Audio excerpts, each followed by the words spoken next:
hard to see your screen. Yeah, but the light behind you, it makes you look good. Okay, well, thank you. Gay, how you doing? I'm Good, buddy. fine. I'm good. Yeah, so let's see some charts. I'd like to talk through, well, just give me a quick rundown, because it's been 2 weeks since we really were together. And I know you had some short pop-up last Monday, Kevin, and then Gay, I didn't quite understand some of the challenges you'd ran through with your account. So I just want to make sure I'm understanding that, and if I can help in any way, I definitely want to make sure I can. Are you talking to me? Yeah. All right. Last week when we were there, my account was down and I was considering resetting it, but it wouldn't let me trade at all. So then the 21st came and it renewed, but it didn't reset. But it let me trade a little bit more. Well, I'm trying to just finish it off, but I think in any case, I think I'm done with that. I think it's down now. I haven't really actually checked it because I had some losses on it. And then it wouldn't let me trade anymore. So I don't want to pay 80 bucks to reset it. So what I'm going to be doing is paper trading on TradingView. And then we'll see when the 21st of August comes around if it's going to automatically reset at that point. But I don't want to pay 80 bucks. So No, paper trading I hear on you there. Yeah, paper trading on TradingView is just fine with me. I need practice. I'm not ready to do stuff. So yeah. Okay. And I believe the 80% off is, still effective through 31 July. High probability they'll offer another type of discount. My understanding though, Gay, is if the account's not blown, even though it may be well below the opening balance, it's not gonna reset. You'll have your subscription fee Well, that'll last come in, but if the account is blown, then my understanding it would reset for you. last month when it reset, it wasn't blown, but it also wouldn't let me trade to get to the point where it would be blown. This time, after it let me start trading again, I had some losses, but I also had losses greater than whatever the day is supposed to be, I think. So I haven't gone back in to check it because I decided I wasn't going to be playing this game and it doesn't renew till August 21st anyway. So I decided I would just do paper trading and, because that's already paid for, $100,000 paper trading account. Now, of course, TradingView is doing this thing called the Leap. And I think I'm going to have to sign up for the Leap because it doesn't seem like it's going to let me paper trade. And if I'm not part of the Leap, which is their promotion or whatever, but I don't know if that costs money or not. So I just went on. Yeah, to be honest, I have no. Yeah, it's some kind of promotion of they do, and they give money away and different things like that. But the problem is that I don't really want to be a part of that. I just want to paper trade, but it's not going to let me paper trade without being part of the Leap. So anyways, but I'm just not willing to pay 80 bucks to reset that account. Yeah. Just not going to do it. It's cheaper to get a new account than it is to reset, especially with 80% off. And I tried to figure out how to get a $25,000 account, but I couldn't get it to let me do that. There was no prompt that I could find that would allow me to open a $25,000 account and then just not use this $50,000 one. So anyways, but that's okay. I was paper trading just fine, just happy. Yeah, okay. Well, if you are interested in a 25K account, just make sure you log into your dashboard. I did. Apex, and then on the bottom, on the left towards the bottom where it says Trade-Evade, expand that. And then you'll have all the different account sizes available. Select the one you want. Okay. And On the then bottom left? yeah, just under Tradeovate, you got Rhythmic Okay. or Tradeovate, just make sure you select the Tradeovate one, and then it'll give you all the different accounts that are available, and then just pick the one you want. Okay, because I'm willing to do that. I wanted a $25,000 one anyways, because it was more likely that I might get to the place where I actually, you know, Yeah. earn a few dollars, but Sure. um, Sure. And at the very top where you have dashboard, you click on that, and then you'll have a listing of all your current accounts. And if you do not want one to renew, you know, at the subscription rate, then make sure you click on cancel prior to that renewal date. And then that will stop that subscription for that particular account. well, and I've been considering just canceling it. But I will, I think after I get the $25,000 account set up. But it occurred to me that, you know, I'm such a newbie. I need a whole lot more practice. And I guess I really need to just stop thinking about doing anything except just practicing. And the rules and everything that Apex has, there's a part of me that's not ready for that yet. Yeah, I need yeah, practice in the I basics agree. before I get to that level. But so anyways, yeah, I'm going to try to open in the $25,000 account. I think I'm honing my scalping skills and system. And it's funny, I never thought I'd be a scalper, but that's what seems to work best for me. Or is most satisfying to me. And my goal is just $100 a day, $100, and no bigger of a loss than $25. And that's not that hard for me to do if I follow my system. Yeah, yeah. I get so that I kind of, I get so that I'm trying to make up my loss. And so I've got to stop doing that, because that gets me into deeper loss.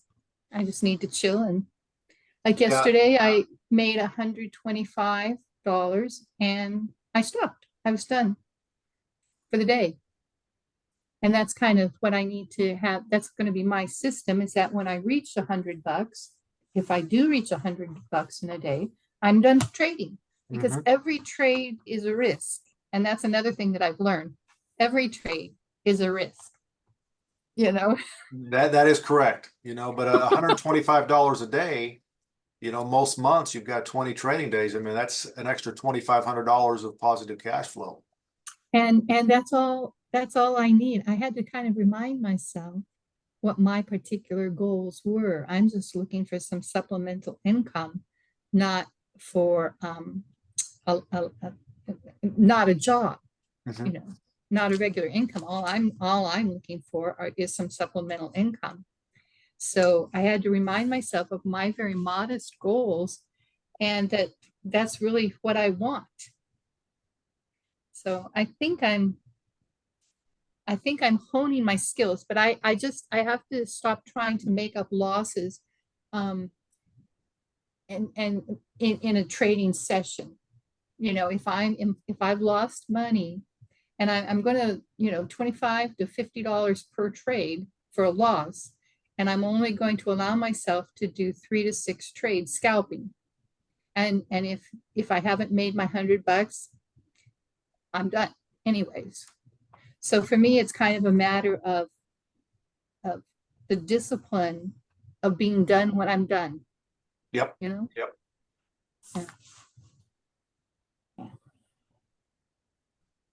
We'll see how it goes and what this leap is about.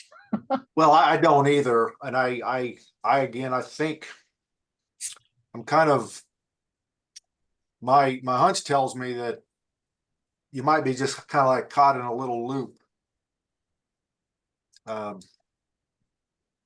With the Apex?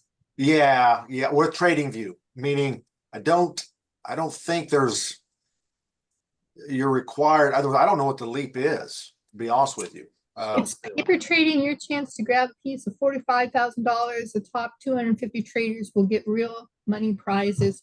It's a promotion that they have. It's a contest that they have. And I have not gone on to learn more or to, there may be a way to opt out of it and go ahead, paper trading. That's what I'll do. If there's an option to do that, that's what I'll do. If that's not an option, that's fine. I can be a part of the LEAP promotion contest. We'll see what the rules are.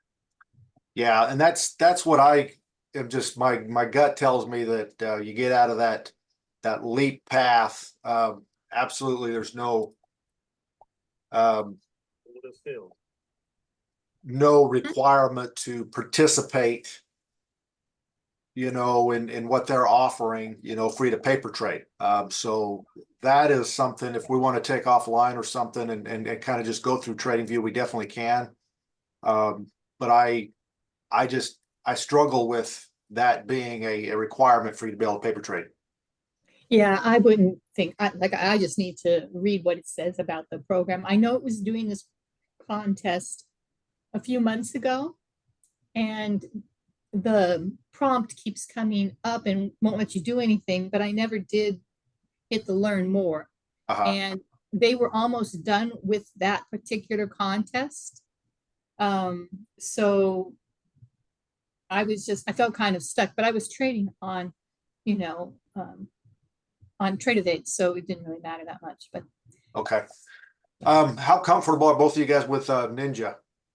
And I don't do here's Ninja the at all. reason is if I was to take a few minutes, walk you through how to download the market data and play back the simulation. It's it's more advanced, but it is far superior than any back trading that you can do in TradingView, because the actual candles will play out, you know, in as if they were a live market. I mean, you can set the speed up too, which makes it nice. So you could set it up to 3, up to max speed, to where things could click through pretty quick, or you go the normal speed, just like your paper trading. However, you could train and practice around the clock 24/7 with candles that are actually maturing on whatever time frame you're on.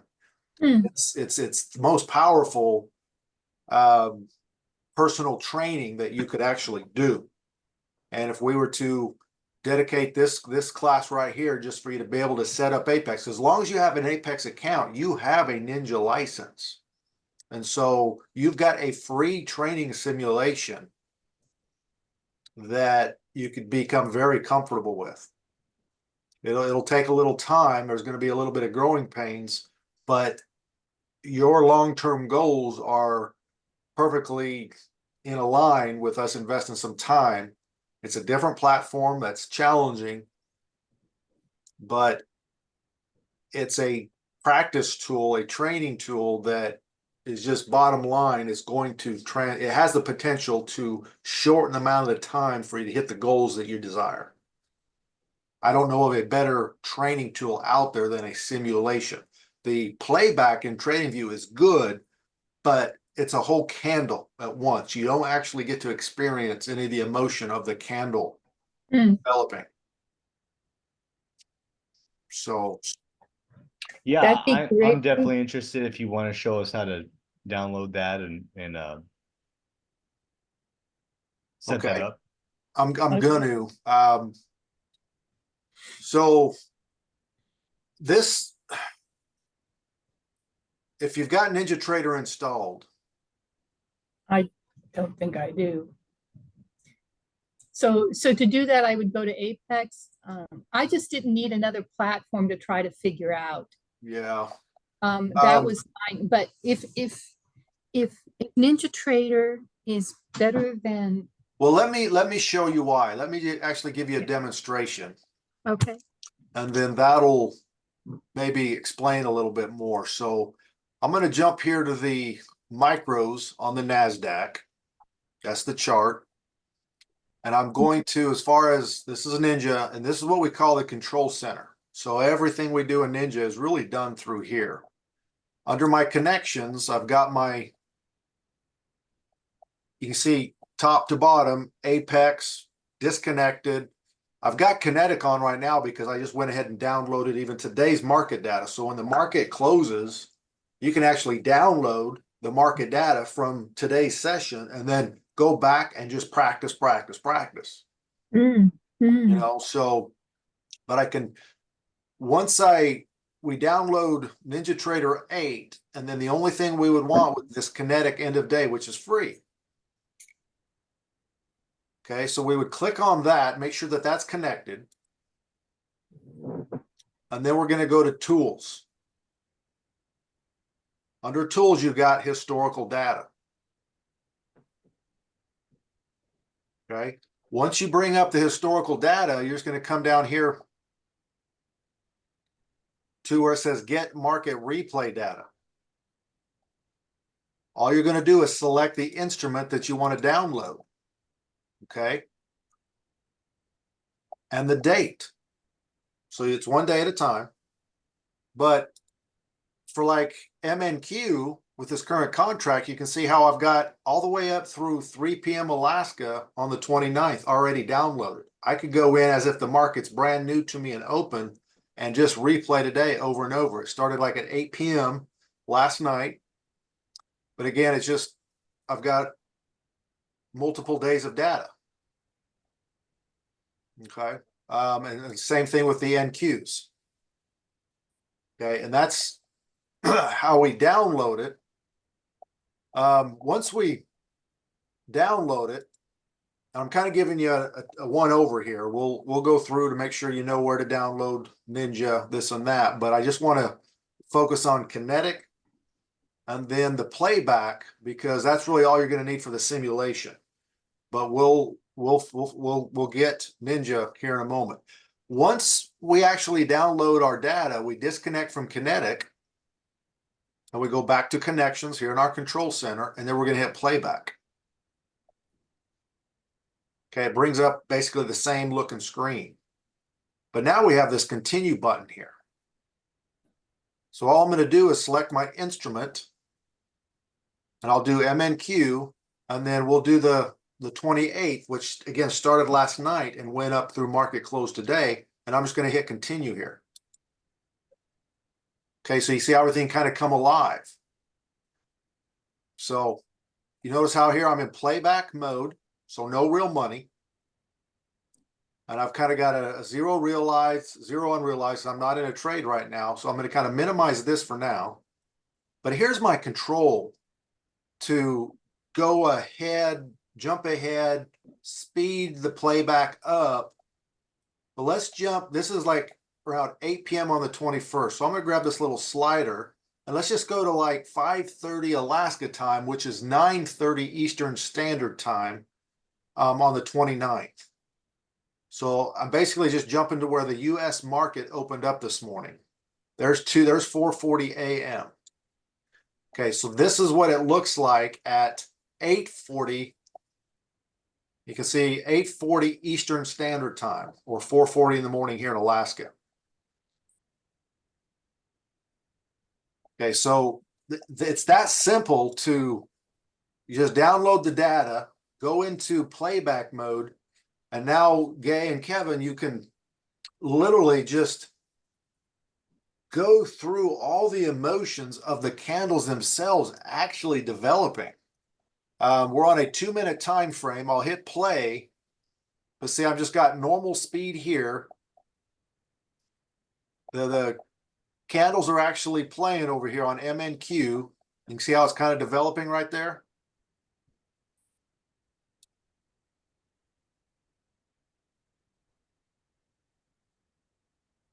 So this would be real time. Well, I can speed it up a little bit if I want to go maybe about 8 times the speed. Then it's playing out, but we're seeing actually how the candles develop versus just a click in trading view. Mm-hmm. Mm-hmm. Okay. And let's say, because see, I can do my bracket orders. And so I just got triggered into a field, but I've got a pre-configured bracket order over here. And I can show you how to do that in a minute also. But there's my risk, and here's my little base hit, take profit here. This particular automatic trade management, ATM, this is your take profit and your stop loss. You can pre-configure it with how many you're gonna order, you know, what's your lot size gonna be, along with your bracket order. So anytime you place an order, your bracket's already pre-configured. Mhm. So now we just gotta sit by and hope we get a target.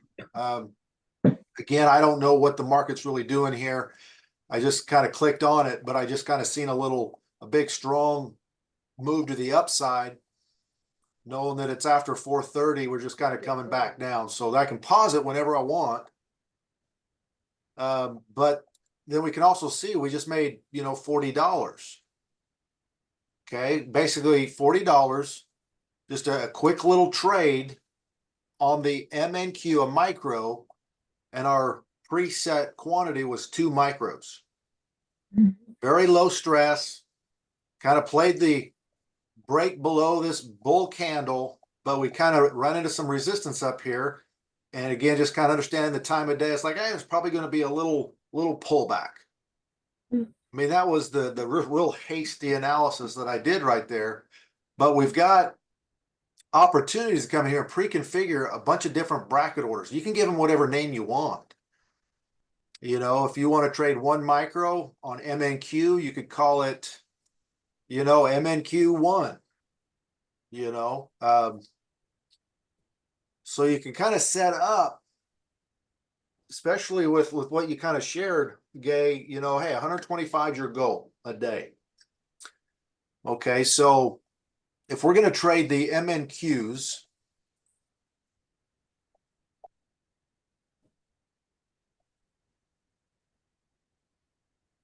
and we want $125 a day, and with that amount, really probably 1 contract about right. Okay, and if you're going to trade the MNQs, which would be the NASDAQ micros, okay, so you'd come in and basically say, hey, 250 ticks is going to be my stop loss. And if I want just a 1-to-1 risk to reward, you know, 250 ticks would be my take profit. Let's just say we want 1.5. Again, $125. If you make 1.5, that'd be basically be about $180. But if you lose, you're only going to lose 125, but you're going to win 125 plus half of that every time. And so be very picky on your trades. And again, if you just win half your trades, you're going to be profitable. Okay, so that's just a good baseline, but that's what this calculator can kind of help us do. So we just want to go in. We already know that we want 250 and 375. Okay, what do I mean by that? Well, I'm going to come in here and I'm going to create me a custom automatic trade management strategy or a bracket order. I want 1 micro. My stop loss, we said, was going to be 250 with a profit of 375. Yeah, 250 and 375 right here. Okay, so our stop loss is 250, our take profit is 375. Let's go ahead and call this gay. Just so you can know, we give it a unique name. It's up there. And now I can come in here and I can always select the specific ATM or bracket order strategy that I want to utilize. Okay, I'm going fast. This is being recorded. But this is going to be a great exercise. And this, Gay and Kevin, it's going to take a couple days. And it's like, I really don't want to learn another platform.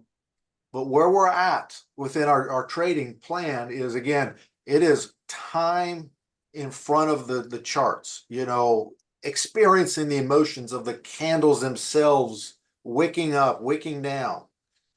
You know, way to come in and just exercise the full experience, psychological experience of your trading plan. You don't have to deviate. You don't have to second guess. Follow your trading plan, but observe it in anywhere from real time to way too fast. I mean, because you can really speed this up 1,000 times up to max, and candles just start going clicking across the screen.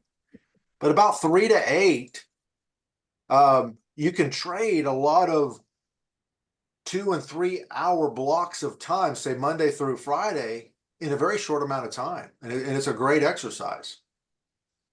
A great exercise. All right, so I don't know what the market's going to do here, but let's go ahead and with the micro, with the gay ATM strategy, let's go ahead and maybe get in.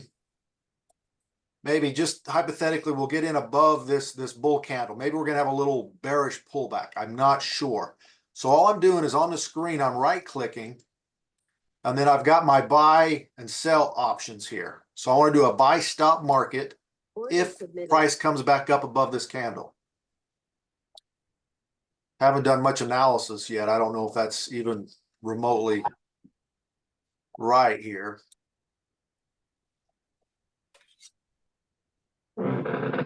But you kind of see now we're just, hey, if we come back above the 20 simple moving average, take out that big bear candle, then we're in the trade.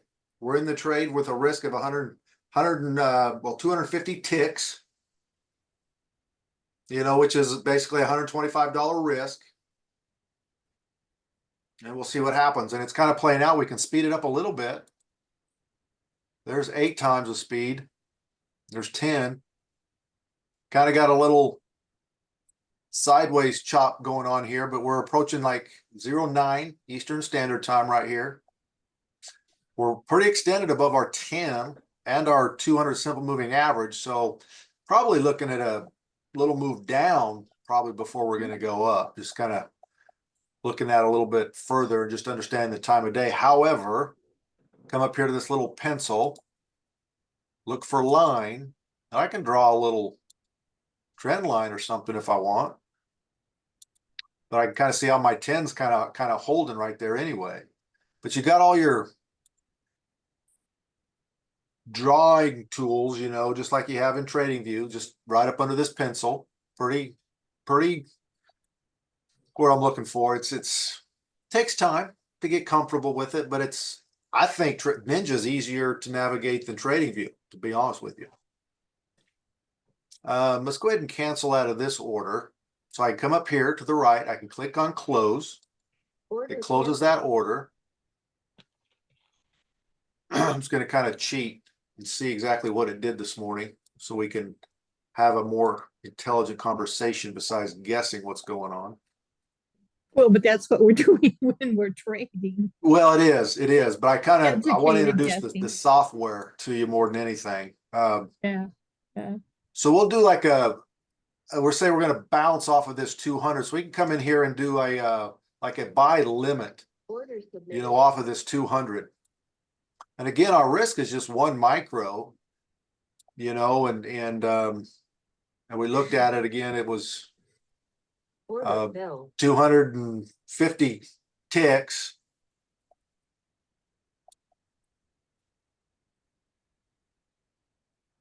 Okay, so here's the bracket order that we set up. So it's around 5:15 or 9:15 Eastern Standard Time. The market's not opened yet, but we got a pretty good risk amount. Again, 1 micro, even though we've only got $125 risk, it gives you room for it to move a little bit. And all we got to do is take out the pre-market high, and then we've made $180 or 0.5 of 125, so about 62, so 120, yeah, about $185 just by all we got. Our target really is up here. Now we might adjust that a little bit to where we don't have to create a new high. Again, those are the kind of things your playbook you can kind of adjust. Just learn to be consistent with whatever you have in there. Mm-hmm. But we can kind of speed this up a little bit here and just our plan. We've executed it. Market's about ready to open, but we've got kind of trade in here below the pre-market low. Kind of expecting kind of a bullish bounce. I mean, it's not looking like it right now. That's for sure. And it comes all the way down to 113. So yeah, we need to move this down a little bit. How low? See, and that's that first hour volatility right there. Oh yeah, it definitely is. Actually, that was the low, I think, right there. So actually, we had a near perfect stop, actually. Order canceled. I did not mean to cancel that. I double clicked on it and it canceled it. Looks like we might actually, that trade might, if I get down too far into the loss, and remember now I'm scalping. So if I always set my bracket. But if I get down too far into a loss, then I will cancel out of the order because I don't want to go any lower. Because if I don't do that, then I get in trouble. But that's why I like to close out something like at about $50 if I'm taking a loss. Yeah, Scalp yeah. button. I think it's really important to kind of understand in the big picture over time, you know, where we're, you know, again, we're kind of wanting to do a lot of chart analysis. We've got to realize, hey, where we enter a trade, you know, are we looking left?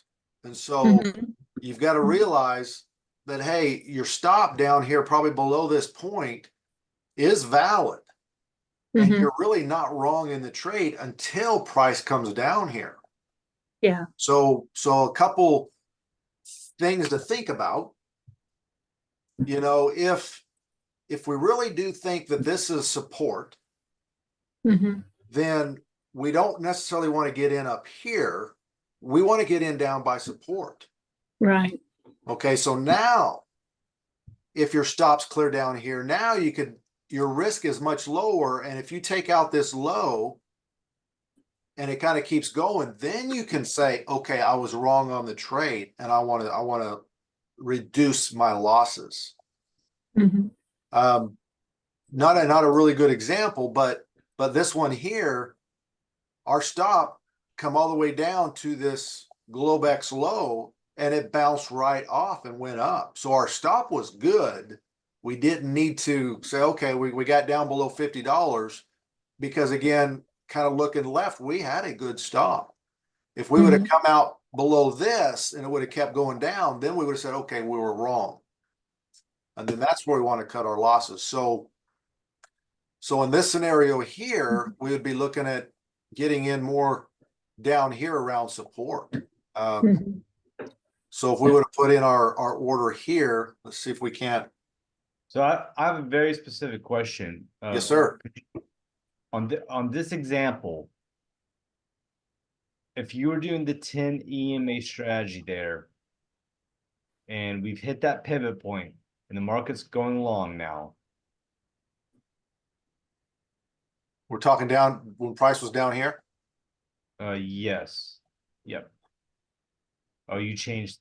Yeah, I just went back. I was going to do 10 EMA. I went to a 3-minute time frame, and I don't even recognize this candle here. I know. It's like, wait, this doesn't look like the same thing. Yeah, but it's MNQ just on a 3-minute time frame. Let me jump back to the 2-minute and see.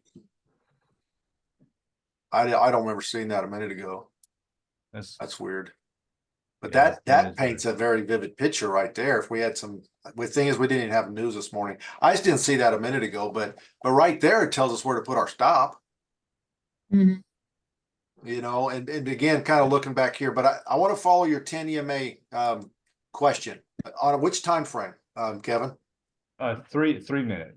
Okay, so here's our 3-minute time frame. Again, pre-market. Okay, so we have this. So right here, I'm looking at this. The market's come down below our 10 EMA. So at this point, I can see that we have that big candle touched what was a pivot point before. Okay, and it's come back up now. Now the market overall is still trending down. But if I'm thinking long here, I'm still going to want to look for that first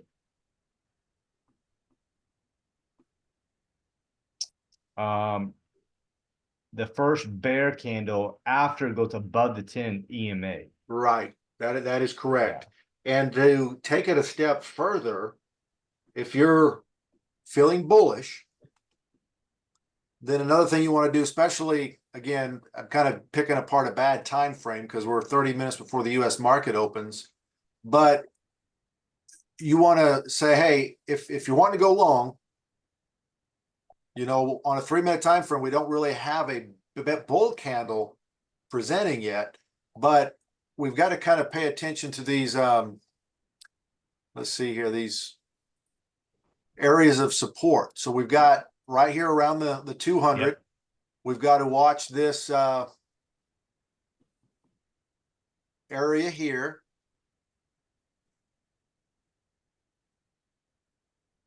Well, let me just do another line. We On got this to watch kind of, this area down here. And really, where we really got to be careful is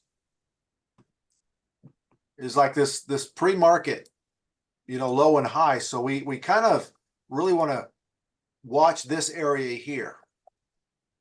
Now, again, from a 10 EMA, time of market, so it's 9 a.m. Eastern Standard Time. US markets can open up about 30 minutes. We're not in a hurry to trade anything. No. That one not I right threw in here around the 200 was just trying to demonstrate the ATM strategy or utilizing the bracket. But let's make it a little bit more realistic. And again, we're about 30 minutes before the US market opens. We're kind of plotting our lines. We're letting the chart kind of play out before us. Overall, we've kind of got kind of a bullish bias, you know, because Yep. we're kind of made some new highs over here. But we need to see where support's going to be first. And that's what that first 15 minutes, that 30 minutes, even that 1 hour of the market kind of help us paint that picture. Where's support going to be for the current session that we're getting ready to trade in? Okay, so right here we're at 5:15 or 9:15 a.m. Eastern Standard Time. We've definitely got a big bearish move down. We're now below our 20 and our 10. And here's our kind of Globex support area. So are we kind of saying, hey, with this pullback, US market's not even opened yet. It's 9:20 because there's 4 hours difference between the clock you see here and Eastern Standard Time. But I really need to see if this is if we're gonna retest this Globex low. If we do, that would be condition number 1 for me to go long. You know, if our support is in this area here, that's fine. But it needs to come down and really kind of grind sideways, identify or provide some evidence that it's support, and then we need some reversal criteria, which again would be above this 10 EMA, an opposite colored candle. So we're not in a hurry yet to do anything. And now here we are, 5:33. So US market just opened, and notice how it come down and tested this Globex low. That's pretty significant. So now we're kind of wait. It's like our eyes are going to shoot clear back up here. We're going to come back and retest, validate that this is a support, or are we going to be able to start closing above our 10 EMA and look for an opposite colored candle? Okay, let me pause here. I want to make sure, has anybody got any questions? Because the candles can play fast. We were going like 6 times. So I went ahead and paused for a minute, but I want to just kind of recap on everything we said. So US market now opened right here. Here's our first 3-minute candle. Well, they come right down and tested our Globex low. Okay, that's significant. You know, market actually opened over here, but through the night sideways, and then it kind of come down, and there's a lot of support in this area right here. And then when we had this first 3-minute candle come down and actually reject or get bounced off of this support, now, Kevin, back to your original thing, hey, I'm kind of feeling long. I'm feeling kind of bullish bias. Well, what conditions are you looking for before you get into the trade? And this is what we just identified. Hey, we need to see where price is going to go in this first 15, 30 minutes. And will it validate this down here as support? And so far it did. Mhm. But Yeah. now, per our playbook, we're looking for a bear candle to close above this 10 EMA. Mhm. We're also seeing some pretty bearish wicks on those bull candles too. So for me, that's another rejection of the bear trend. A rejection of the bear trend, yes, because the bulls, the buyers, are getting the last word as they're pushing that price back up. Yes, there's some bears coming in. There's just as many bears bringing the price down to the bottom of that wick as there are bulls pushing it back up. But then the body of the candle kind of says, okay, but overall the bulls, for one, because of the wick, and it's a Mhm. bull candle, the bulls did get the final word and continued. There was some follow through from this wick. Mhm. So let me finish my question before we push play here. Yes. When I hit a pivot and I'm expecting the market to turn, in this case, up, right? We're going to say it's going to turn long. I'll set up essentially my bracket, okay, and then I'll move it to where once I see that bear candle, okay. But sometimes the market will move so fast up that all you get are just like you just get bull candles, and then eventually you get a bear, and it'll be like several candles later, and then I start doubting, like, I don't know if I should get into this now, Agreed. because so my your thoughts, like, should I just step back and go, okay, let me look for a new opportunity then, because there's been so many, I guess in this case, bull candles, and that, like, I feel like I run into that problem sometimes. So Yeah, it is common. And there's two answers that I could share. One, the first is you want to do some training utilizing like the simulation and keep a record saying, hey, I'm only going to, on a 3-minute time frame, looking for that opposite bear candle. And if I finally get one, but it's so far away from the 10 EMA, not going to take it. yeah.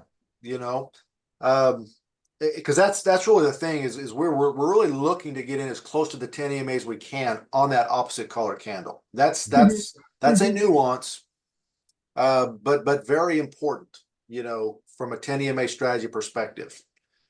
I have found that the farther it is from the 10 EMA line, the less reliable it is. Exactly. That's exactly what I'm saying. Yep. And that is case in point. Because price wants to come back down to that 10 EMA. It's such a small moving average, it does follow the candles pretty tight. So when you get away from it, it's just not if, but when it's going to come back to it.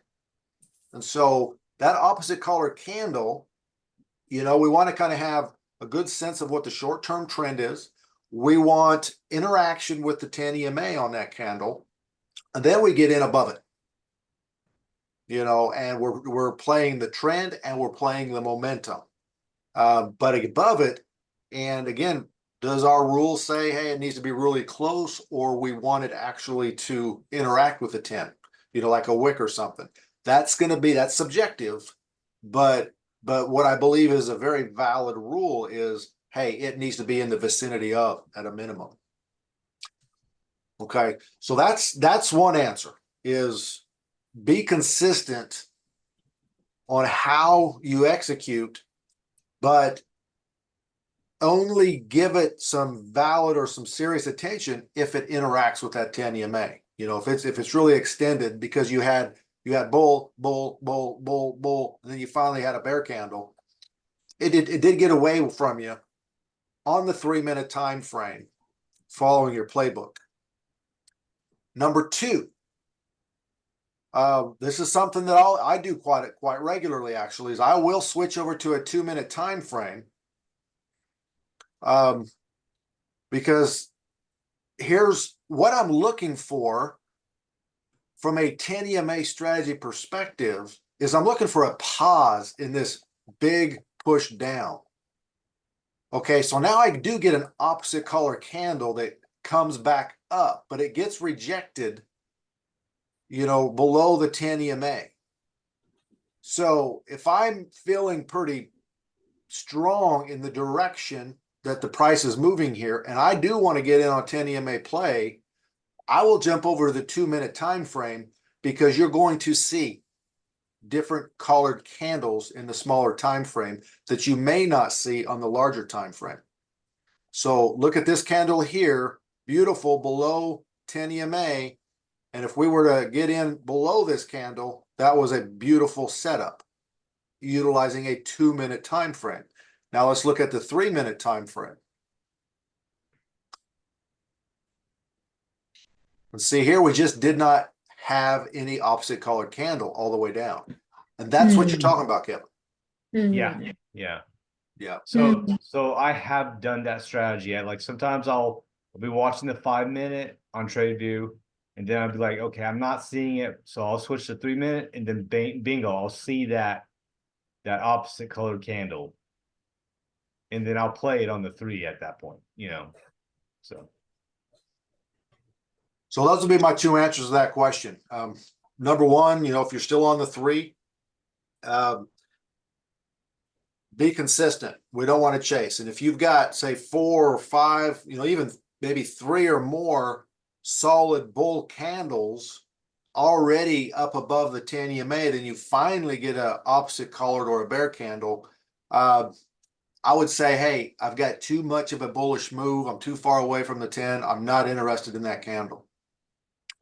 But at the same time, I'm watching the same movement on a smaller time frame. And if I see that pause and that consolidation, because again, it's a marathon. Price does not just continually go up and then continually go down. It goes up, it pulls back, it rests, it consolidates, and then it continues on up, in the direction that we're going.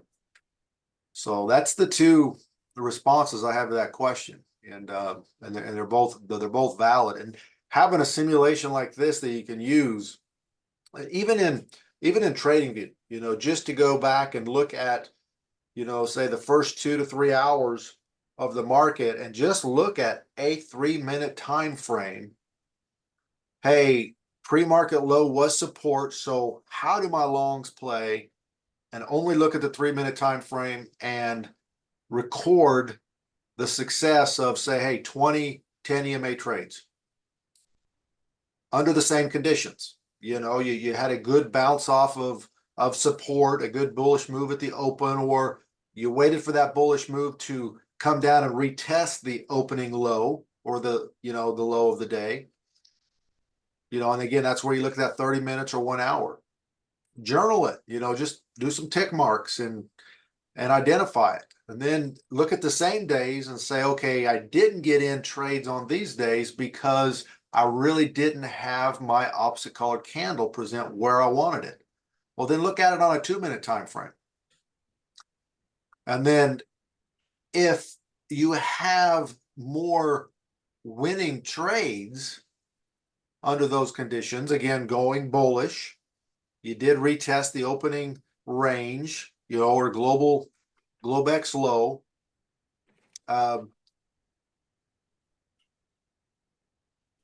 If you want more trades, then that is something you might want to consider. If you end up trading more, but losing just as many or even losing more, then you're like, you know what? The 2-minute time frame, at least in these first 2 hours of the market, is not really large enough time frame to give me that overall consistency that I'm desiring. And you can only do that by sitting in front of the charts and looking at the same type of setup over the last 20, 30 trading days, and just get an Excel spreadsheet and write out your conditions. Hey, did we retest support? Went long 3-minute chart only. Candle was near 10 EMA, yes, no. I mean, you just write that out and you just got 20 days of data that you're able to then look at on a spreadsheet and say, dang, over the last 20 days, if I was just to do this strategy, here's what I would have done. So then you just stick with your trading plan. You know, then how you tweak that would be, okay, now let's look at it at a 2-minute time frame. You know, and what conditions do I want to? So we want to identify conditions because that gives us the framework. When, okay, if this, then this. So when these conditions exist, then I will do this. It's objective. We want to get as much subjectivity out as we can. You know, at least from our entry criteria. And at this point here, if you can get anything over 1R, hallelujah. You know, if you can set your target up, you know, with that Globex high or previous day high, hallelujah. Preferred is over 1 without having to create a new high of the session.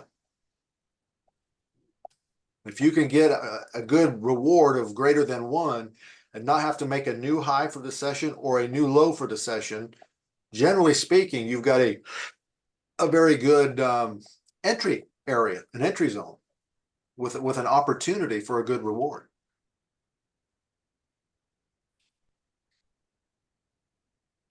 Kind of like here, we're back on the 3-minute, 10 EMA coming down.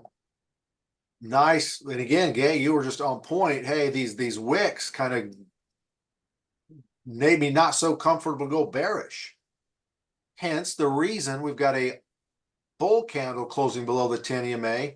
One reason we really haven't talked about that. I mean, the conditions are kind of there. You've got a lot of bearish momentum coming down. But we just rejected off of the Globex low. So we don't necessarily have the reward that we're kind of would like because of this. This appears to be support right through here. So we don't really have much to work with right here. Doesn't mean it's not a valid entry. But that would be the reason. And again, Kevin, you laid it up right away. You're like, I'm bullish. I'm bullish. You know, at 4:30 in the morning, you're like, I'm bullish.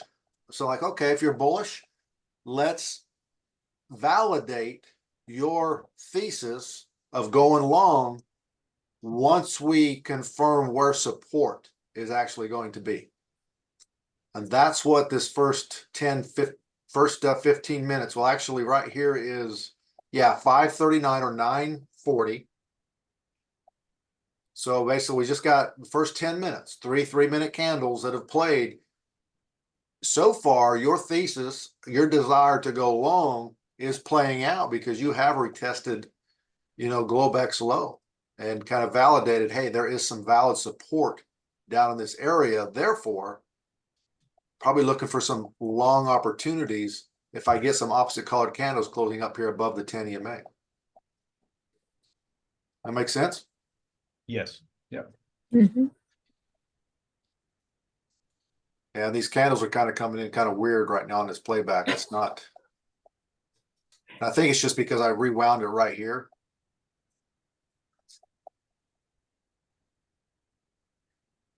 But we can kind of forget this wick because this wick here was not part of the scenario this morning. I don't remember that wick, but that would be a scary wick. I wouldn't go bull with that wick until the next candles came in. Yeah, I'm going to back up here a little bit and see. Okay, there's 3 a.m. I'll go ahead and speed this up a little bit here. See if 1,000%. yeah, that's not even max. But I can go by the time here and then I can hit pause wherever. So there's 4, 4:13, 4:21, 4:30, 4:37, almost 5 o'clock. Okay, there's 5:21. We didn't get those crazy wicks. All I did was just kind of back up a little bit, and then we played on up until this opportunity. So we cleared up our wicks. And now we can come and kind of slow it down a little bit. And again, back to where on the 3-minute time frame, it's just come down. So really, we're expecting you know, kind of a US market opens, it's probably gonna be very volatile. Hey, we would like to see this Globex low tested. You know, and then if it holds a support, then we kind of got a long bias. If it comes down and bounces off of this and then things just go sideways and then it kind of rolls back down through it, then our thesis of staying long doesn't really hold. But we can now slow down our candles.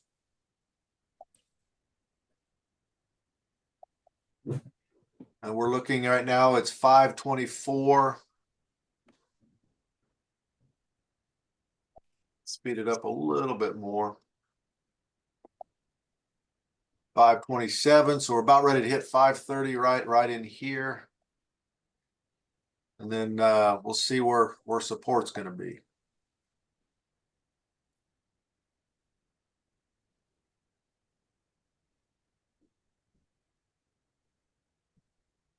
Okay, so there's our first 3-minute candle. So US market's open. Boom, it just come down and bounced right off the Globex low.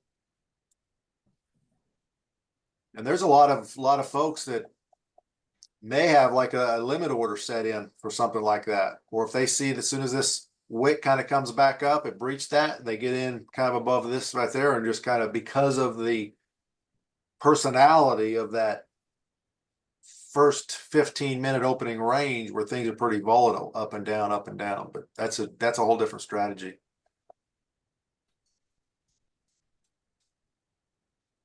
Okay, so we're looking at our second 3-minute candle. We're below the 10 EMA, below the 200, so we're below our moving averages. We're really not too eager to go long here based on a 10 EMA strategy. But what we do like is looks like our Globex low is holding as support. And if this kind of holds as the low of the day, or at least for this part of the session, then we might look for, you know, a possible long opportunity. The challenge is I don't think we get it here, so it's a big bullish move, and I think we just kind of got the green candles. This is probably the reason for your question, because today you're like, well, where can I get in 10 EMA here? And then by the time you get a bear candle up here, you're so far away from the 10 EMA. Yeah. And near the Globex high that no, we're not too interested in it. What if we were at the 2-minute?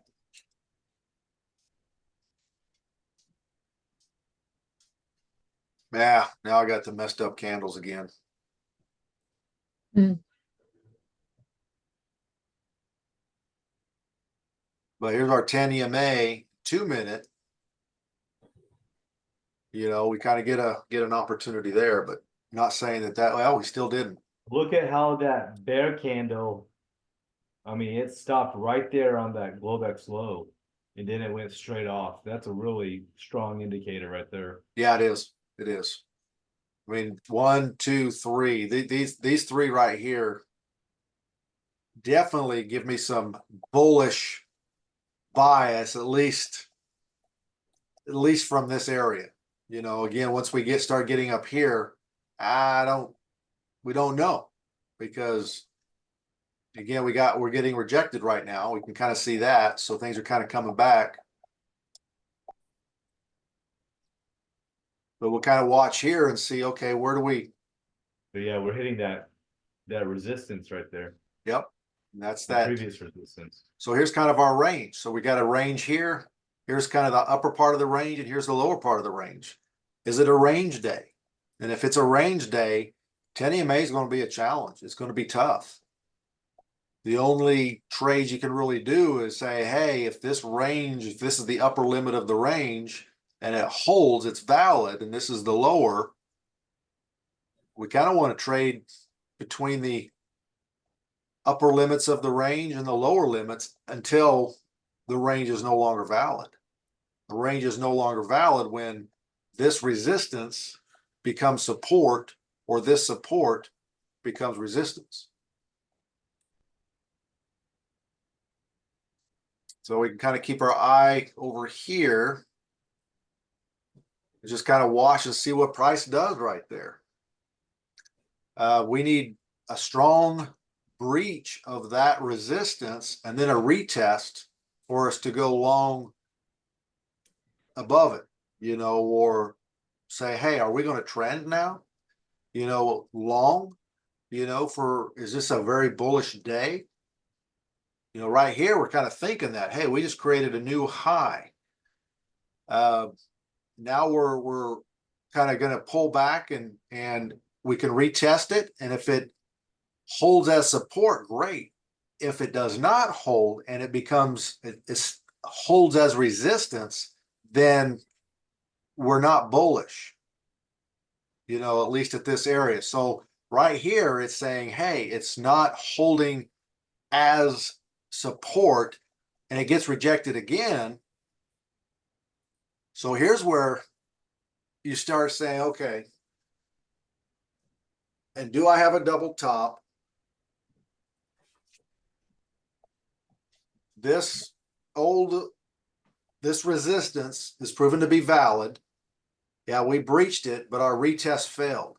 So resistance did not become support. Resistance remained resistance. Here's a pretty strong rejection.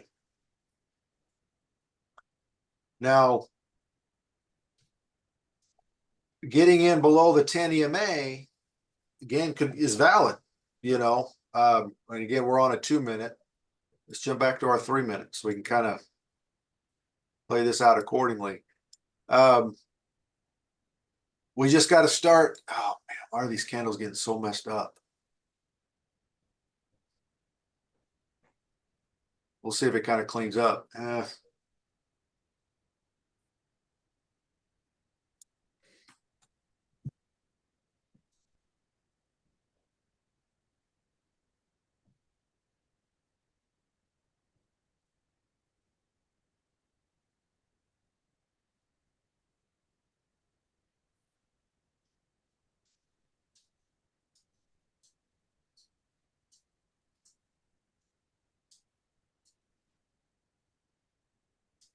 All right, so we're getting to 4:30. Clean wicks. I'm just going to stay on the 3-minute time frame here. I won't go back and forth and mess up our wicks. Close around 6 o'clock, I think is where we were.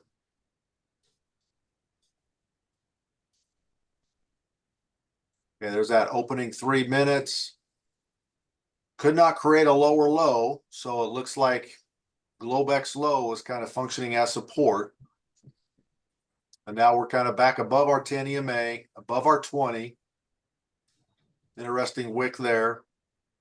But that's 1, 2, 3, 4, 5 bull candles in a row. And then we kind of get that rejection wick. It kind of comes back down, inverted hammer. Good interaction right there with the 10, comes back up. And it kind of retests that Globex high one more time. I went ahead and paused it. I'll slow this down now. But because this is where we were talking earlier, rejected by there. Well, it came back up and retested it again. Okay. And now, but look at this wick's kind of coming in. So now we're like, okay, it come back up a second time on this Globex high. Is this going to now become support, or are we going to get rejected and roll back over? We really do have to wait for that. So this right here starts saying, hey, it rolled back over. Okay, got a hammer coming in right where I paused, but right now, above our area of resistance, you know, we just got wick. This candle here is a continuation of this one here. It continued up, but again, large wick, and it come all the way back down below.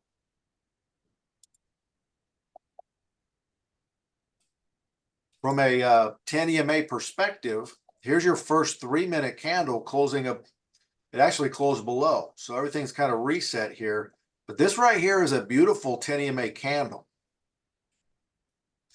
Indecision, good interaction with the 10. The problem is the upper part of this wick is right here at this resistance.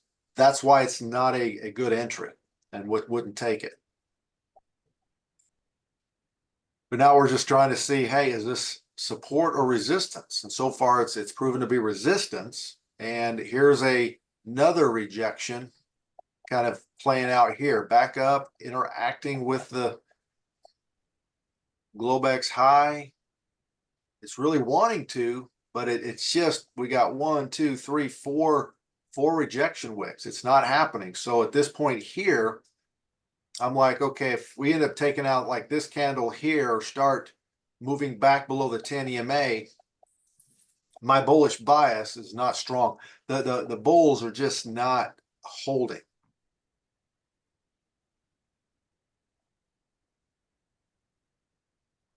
So now we're well back below the 10 EMA. What we do know at this point here is 40 minutes. It's 10:09 a.m. Eastern Standard Time.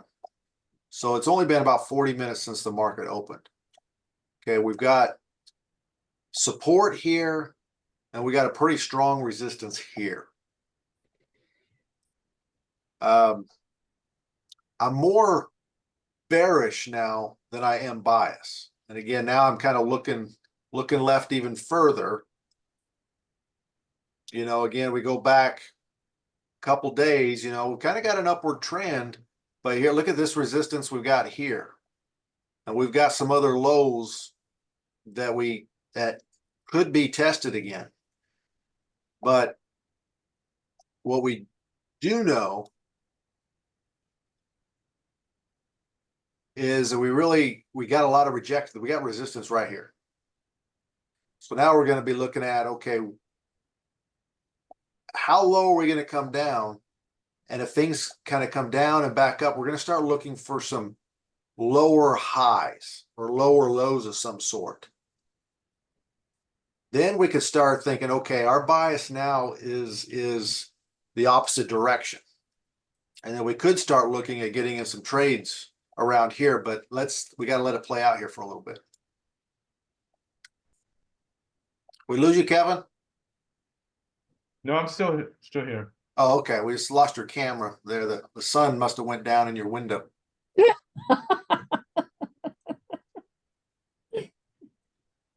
All right. So, oh, there you are. Sun's back up. Oh, you were eating. Yeah, I'm sorry. No, I did you're not good. get You're dinner good. done before class, so. So, and this is kind of tough because again, our first 40 minutes has given us a range, some indication of a range. Rejection up here, we come all the way back down. Are we going to create a new low? It doesn't look like it. So the next thing I'm really looking for is like, okay, if I can't create a new low right away, but I'm definitely retesting this low, I'm going to come up here as like, okay, do I have some clear, distinct lower highs within this range? And then I can start creating a thesis of what's preponderance of bears or bulls, you know, who's really in charge. But when we really struggle to make new highs in the current market later in the session, I do tend to be a little bit more bearish. I come up here and I'll grind 4 to 5. I mean, it might be 30 minutes to an hour, and it's like, man, there's just not much buying pressure. The buyers are kind of passive. Mhm. You know, and if we can't make a pretty strong move to the upside and create some new highs, or even make it back up to this kind of Globex high area, then my thesis, I'm like, you know what? We get out of all this consolidation, this sideways movement, I'm probably looking to play the downside. Now, see, in my scalping strategy, when it hit that resistance again, I would have gone bear. And then my question becomes, when do I get out? And that's where I'm carefully watching my profit margin. And so I will get out when I hit a number like 25 profit, maybe 30, 25 to $30 profit. I will exit in my scalp then, because I'm not sure which direction it's going to keep going. But since it retested there at the resistance, I would have gone bare. I would have made at least $25 because I do 3 contracts at a time. And I would have gotten out before it continued down. So in that sense, I'm leaving money on the table, but I don't care about that because I want to get out before it decides to go bull on me or, so that with my scalping strategy, since I'm doing it in the Globex hours when it's often more in a consolidation mode,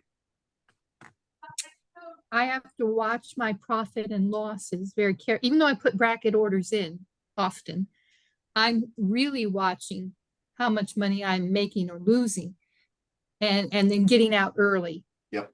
Before the brackets. But I do put the brackets in case I would have to walk away or something. But I'm mostly trading. My time spot when I can trade is usually a consolidation unless I just happen to hit a movement. But if that my parameters work, when I try to go to 5 contracts at a time, that doesn't work for me. I lose too much money too fast. 3 contracts seems to be a good level for me. We'll keep testing it, but 5 is definitely too much. Yeah, But I'm with you on that. You can get your target profits a lot easier, but if you're wrong on the trade, it's just a couple 60 seconds can stop you out. What you're sharing here, Gay, is very interesting in a positive way. And it's a completely different strategy than like 10 EMA, but I like it because we range so much, versus trend. Yeah. And when we can identify these areas here, the key is to identify it early. And, you got this rejection candle here is we have a very small risk because our stop is kind of up above here. And then we look to get in as close to this area as possible, knowing or believing that, hey, at least halfway down to this lower part of this range, assuming there's a range here, we don't necessarily know yet when we don't have these candles in yet. All we have is opening session low, bounce off Globex low, and we kind of got a double top forming, but we get rejected up here. So we don't really know that we got a range. But the strategy that you're talking about is going short at resistance and going long at support. And it's extremely effective until it's not. Yes. That's true. But how many wicks? How do you define? Do you wait until this candle comes in and takes this out? Well, now you're halfway down through your range, and you got to look at 358.25 all the way down to 308. So that's a 50-point candle. So when you start talking 3 micros, that's $300 move. Well, and see what I'm finding is that when I usually enter market these days. And when I enter market, I'm always assuming that I'm going to start out in the red. So I have to have enough room and enough confidence, but mostly enough room before resistance and support to absorb that I'm going to be entering negative. And I don't know if it's a time delay. I don't know what it is, but it seems to be a time delay because it takes longer to enter than when I exit. Exit is almost instantaneous. The entry isn't as instantaneous. It doesn't seem to me. So I have to give myself a little room, but I have to pay attention to how much I'm earning or losing. It's a little bit more anxiety producing, and I'm having to remind myself to just leave it alone, leave the emotion alone. If I hit about $25 in profit, unless it's a really strong candle move, I will exit at that point. And definitely if I'm hitting, if I'm really confident and I'm getting close to my stop loss, because the stop loss and take profits are very, very tiny at the quantities that I'm trading, quantities of money that I'm trading with 3 contracts. There's just not much room for it to go the opposite direction before I'll tap out. So I have to pay close attention where I'm putting my stops and moving my stops, modifying my stops. But it's very interesting to me, the scalping, and like you're right. It works until it doesn't work. And 5 contracts, it just moves too fast. Yeah, yeah. Way too fast. You can lose too much money on 5 contracts. But 3, I seem to be, and then if I'm not doing very well at 3, I'll go back to 1. Yeah, and I'm with you on that. I'm finding in this recent market behavior, the past week in particular, you know, a lot of just range trading. I've had to scale down. I'm not doing many minis at all. But what I'm finding out, it's like, hey, I'm starting to kind of study and say, hey, wait a minute. Even though we're range bound, we're getting a lot of 50 and 100-point moves. It's like this morning. Right. My sister kind of did the same thing, but we both ended up kind of catching, you know, the 100-point move that occurred. Basically, it was this area right down here. We both kind of recognized it. We weren't actually on the net, we weren't talking. It was just when she got out around here, and I'm like, hey, I'm going for 300. You know, 19,300 was my target. So my target was like right here, getting in down here. That was really my trade of the day. There is money to be made in the range. Absolutely. And I think the statistics are we're around 70 to 80% of the time the market actually is ranging, where it only trends, you know, less than, you know, it's like 10 to 20% when it actually is in a true trend. Right. And so having a strategy, being able to identify the condition of the market is 1, and then 2, then execute per your predetermined strategy. You know, that's where the consistency comes in. Right. You know, and so here's where we could play this out on the sim, but just for the sake of time, because Kevin, I'm kind of back to your 10 EMA question you had earlier. And, you know, this right here to me is not a bad 10 EMA candle. And the reason Actually, I had a successful trade on that one. Did you? Excellent. Excellent. Yes. Because see, there's the good 1.2. And the reason I kind of like it is, again, it kind of goes back to, are we ranging? Well, now I'm seeing rejection here, but when I see this is a little bit lower than this one right here.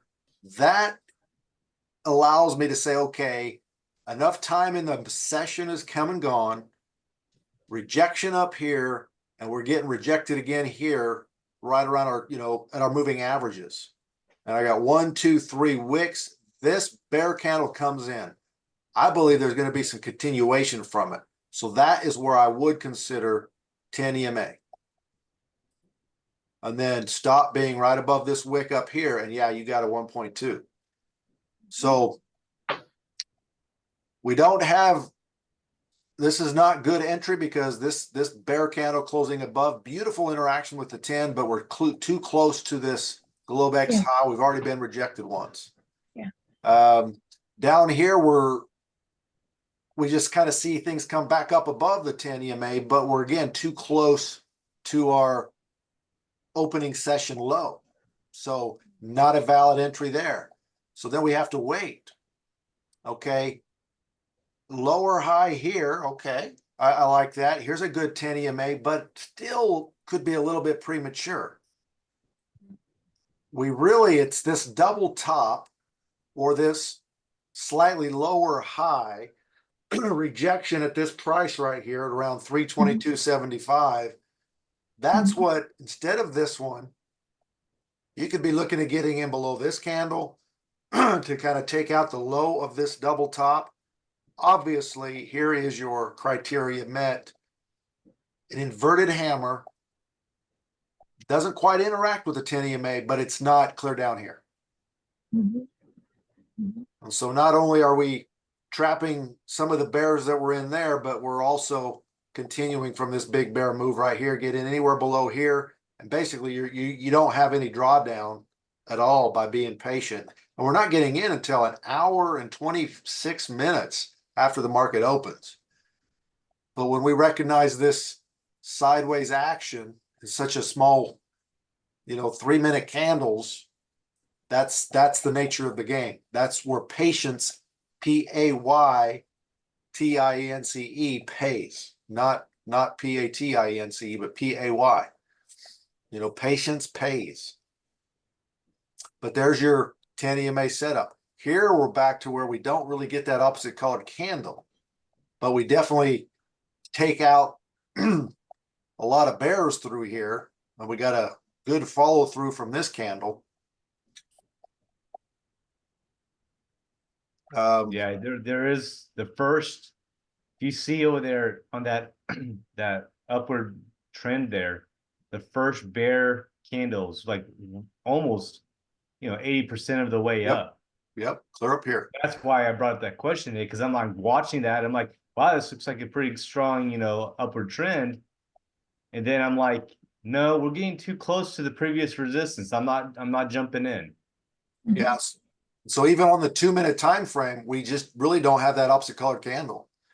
Yeah. So it was just pure bullish. And I ended up recognizing that this morning. And again, even with the range, I'm like, okay, even though we broke below the opening low range, here's our 5-minute opening ORB, opening range breakout. But here I'm like, this looks like it could be reversal criteria. Now we're back above the 10, back above the 20. And when we take out these candles right here, I think it's when this candle come in right here, I'm like, I'm in. And I'm like, I'll watch and see what happens up here around VWAP. It gets rejected, but it did not come back below this lower candle, and then it continued up. So I was confident here at 273, and I took my target up around the 2303 mark, right up in here. But you essentially jumped in on that upward trend, not with a pure 10 EMA strategy. Exactly. Yeah, you Yeah, used a different I strategy. did not apply a 10 EMA strategy. Yeah, you're Yeah, using a different, reversal. which is You used a important reversal to strategy. understand. Yeah, a reversal pattern. And basically once I'm back above the 10 and above the 20 here, I mean, this very strong bullish candle, but it took all these out. And I was really expecting a retest and some more interaction with the 10, but there was such good follow through here that I went ahead, and then things did slow down here. I went ahead and got in. I'm like, okay.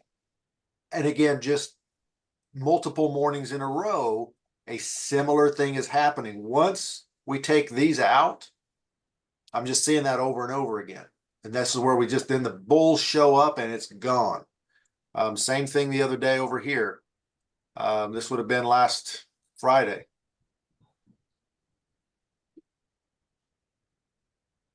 This area right here, because the middle of this range, but this became the lows right up around VWAP. High degree of confidence. If we took these out here, we were actually things just started appearing a lot more bullish to me here.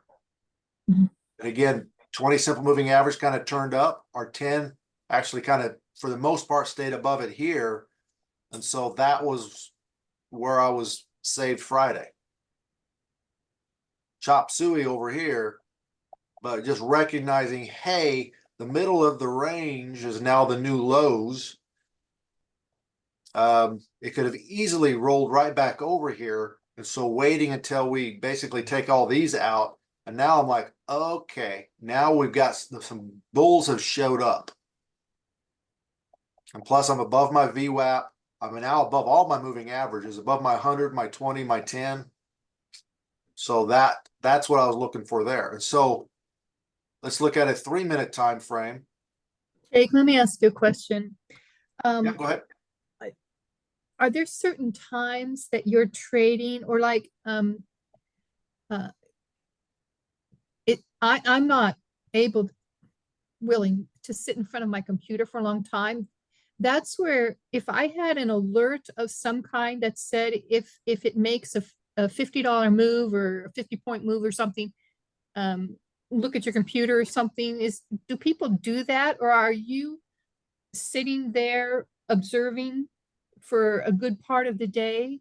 During the US market session, at least the first couple hours, I'm pretty much Okay, this is what I do. okay, So I'm watching it, but outside of it, especially if I'm copy trading, because there's just I can't just copy trade multiple accounts and walk away. Mhm. But Globex, and when I'm kind of done for the day, I'll Mhm. still continue to trade like maybe one eval account. I won't copy trade. Um, or like Globex, like I said, I will definitely set alerts. An example, let's just look at today.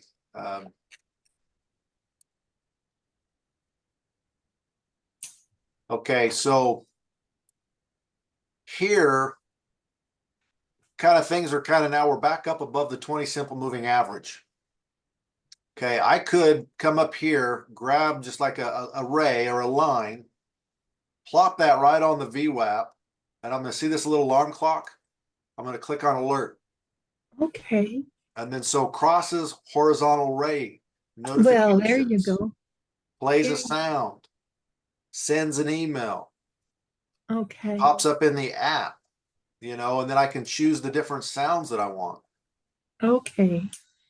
Because I was wondering how to do that and when I might do that. So go back and show me again what you did. You Um, put your, yeah, you could even click on this VWAP, see how it's selected, yeah.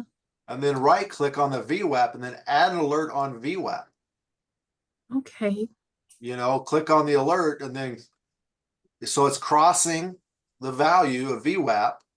When it Okay. crosses, then it's going to go ahead and play. I want it to play a sound, but I want it to send an email, shows a notification, but you can kind of check your phone a little bit, but it'll even kind of give an alert. As long as you got notifications on your phone for like Trading View, it'll kind of give you the pop-up. Okay. Thanks. That helps. At least allows us to walk away, kind of if you're up doing dishes or moving around, maybe you got your phone out, but then you can kind of like see it that way. And then it's like, okay, I want to go ahead and go back to the command center. I want to get back to my desk, and because it's back to this VWAP.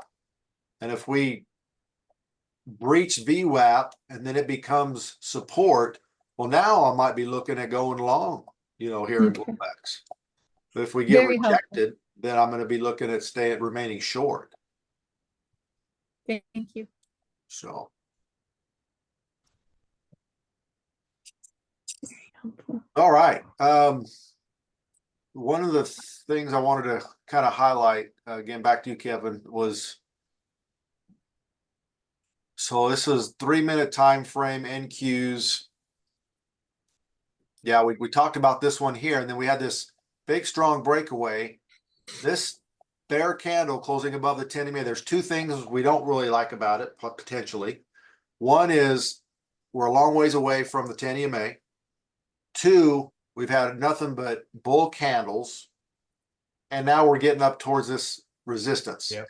And clearly this was resistance here, a little bit higher than this, but this is that weakness where I'm like, hey, even though things were kind of bullish, but there just wasn't a lot of strength. And even if you kind of look at this volume, it's weak. Again, lunchtime lulls, Eastern Standard Time, shouldn't be a big surprise there, but just this volume not strong. So I'm definitely not bullish here. If anything, I'm still bearish, just based on this divergence here, volume down. It's just not a lot of buying strength in here. So then what does that do for me? Well, now later in the day or later in the session, I'm like, okay, let's see if what happens here. So again, I may, back to you, Gay, kind of below my lowest candle in here, I may set an alert. I'm not interested to sit here anymore. I need to get up and walk away. I need to go and get some chores done anyway. So I'll drop a line there, set an alert, and then I'll walk away. And then when things kind of come back and breach, this an alert goes off. I'm like, okay. So our bulls up in this area, they did lose some strength. So I wait to see. I'm not going to chase anything. I want to see it come down back below VWAP, back below all my moving averages, and then we get a nice retest with a strong rejection here. Now back to 10 EMA. I'm comfortable knowing the time of day, lower volume, things couldn't hold here. I actually am a lot more comfortable taking a bearish 10 EMA here than I would be a bullish or long 10 EMA up in here, just based on what we've seen so far. So again, volume is just not strong. Time of year has a lot to do with it. There wasn't much news today. When there's not much news, there's not much catalyst. And so that also is a challenge, but two good 10 EMAs today, you know, even from this crazy ugly chart that we had.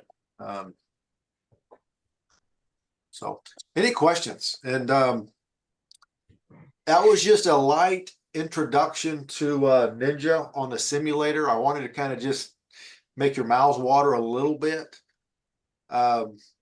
There's, I think we can just go right into, actually, if we go Trade-Evate.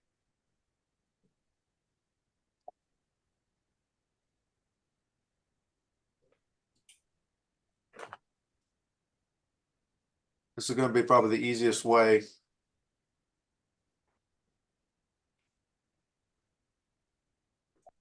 That was a question I had. Would I be doing it through Apex? Well, you can just Google it. And it's free to download.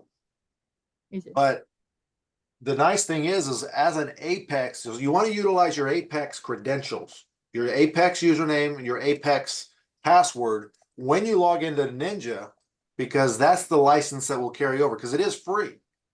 You get a free license when you have an Apex account. So during the login process of Trade-Evate, well, even right down here, well, now that was Trade-Evate, but right here's what I wanted to show you. So I could launch Trade-Evate, or I could download the NinjaTrader desktop platform. Okay. It's right there. I noticed that one of the rules was saying something about we were supposed to have something from the NinjaTrader up and running at the same time that we were trading. So we always knew what our drawback was, drawdown was. Yeah, Get all of that stuff right now, and that'll be fine. That'll be fine. yeah. So, yeah. So, but Ninja's doesn't even need to be logged into at all. Okay, okay, but but it it's- doesn't have to get running.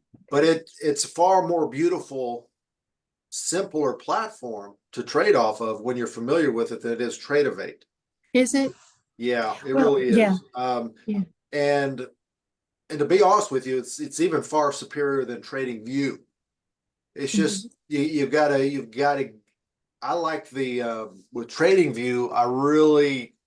I guess I'm so used to there's so many more indicators and tools that you can use. So TradingView is a little easier from a planning perspective. Charting, it is the charting platform of platforms. You know, there's a couple of them out there, but TradingView is a charting platform. It's not a trading platform. You know, just by virtue of people liking TradingView, they've opened it up to where we can connect and trade directly from TradingView. But we got to realize that TradingView by design is a charting platform, not a trading platform.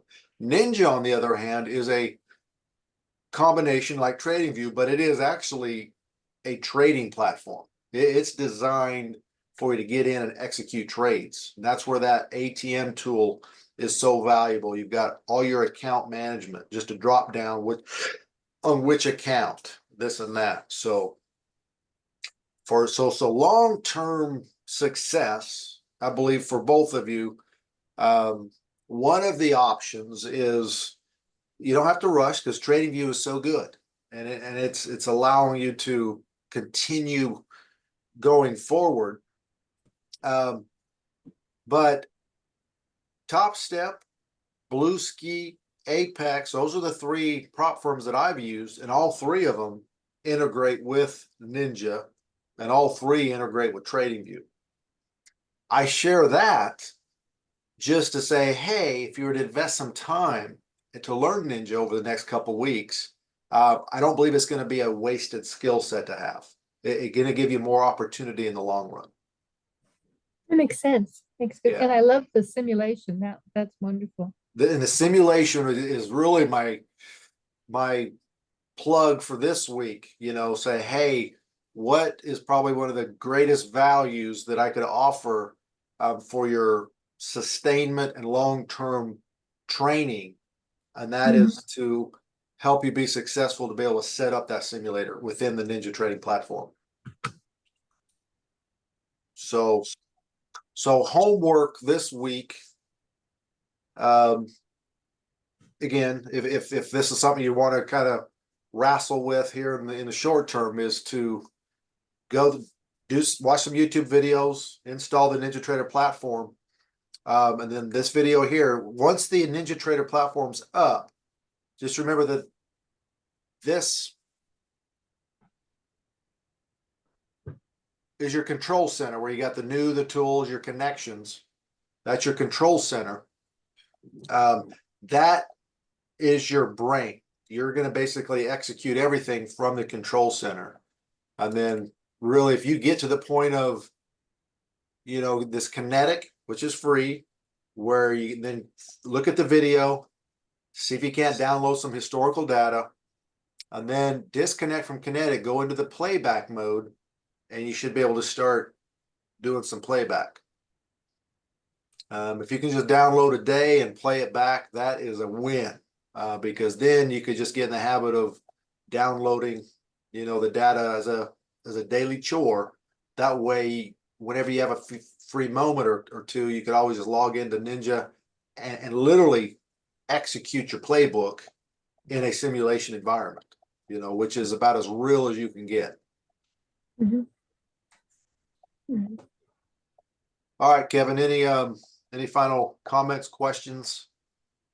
Yeah, I have one question and one comment. The first on the comment is something that has improved my success in trades. And you probably even mentioned this before, Jake. I just so much information I forgot. But I was going through one of the training videos from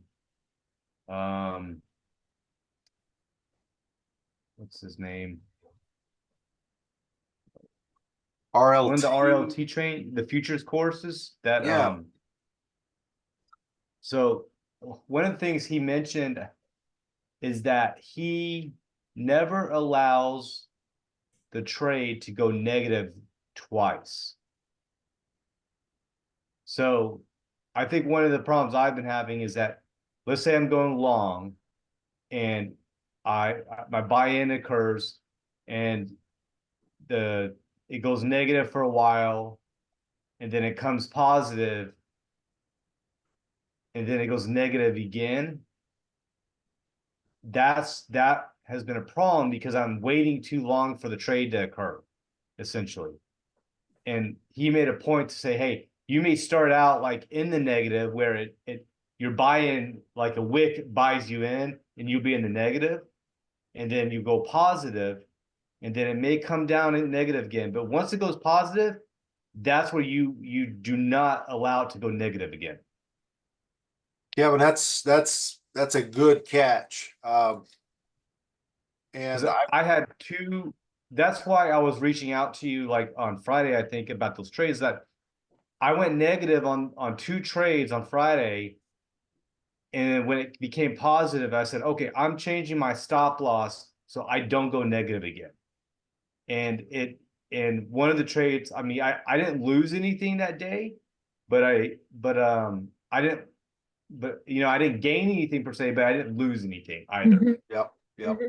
mhm. So it's just one of those, I guess, managing your trade aspects that kind of the light bulb went off for me, is that I may, when a trade's not going the way I wanted it, I was just waiting. Well, I'm going to follow the strategy, and Mhm. and I think that was one of those light bulb moments that you these trades shouldn't take all day sometimes. No, that's a good point. And here's where I kind of want to just give it a good example.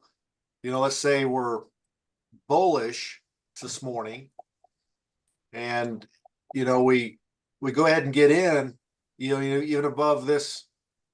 Let's say we take out this big bear candle right here, essentially, and we get wicked in, and we're 50% target for a brief moment. It's a wick.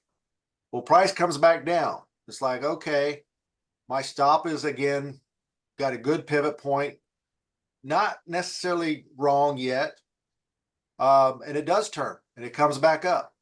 Okay, so now we're bullish, we're green again, and we actually even make we get back to where we got a half of an R or half of our target, but we could not create a higher high. And this is where, okay, move your stop up here to at least break even. Or maybe even it's like even right above break even. It's like I'm even going to protect my commissions, because if it does stop me out with my new stop, then that means I was getting ready to go red again. And then of course here, obviously today, it was a double top valid, and it would have been a full R. So, here's just an example of where you could employ that, and you're positive, you're green, comes back, not necessarily over. This could be just normal S curve, up, down, but we expect a higher high here. We didn't get it. It rolled over. That's where you don't want to necessarily go to unrealized loss again, into a losing status again. So I like that. I think that was a great observation. And there's a lot of scenarios where, and it may come right down and again, just a lower low, a higher low here, and then come back up. Well, get back in if you want. Yeah, in that case, start with a fresh analysis and see where it was going to go. Right.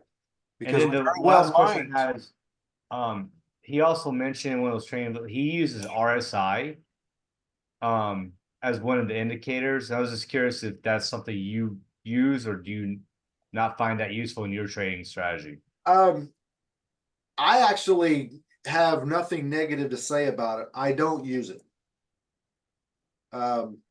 Again, it's just too much going on. Where if I was to go RSI as one of my indicators, I just there's just so much going on. So what I've always got this cumulative delta on instead of RSI, and not that I can't even compare it to RSI, but it just kind of allows, hey, do we have more buyers or more sellers? And really where this is kind of computed is there's a lot more orders that are put in on the bid price versus like the ask price. So if a lot more orders are put in on the bid price, that is indicative of sellers. Where if there's a lot more orders put in like on the ask price, that's a little bit more indicative of some buyers. What's it called? Cumulative delta, I believe. Cumulative delta. Trying to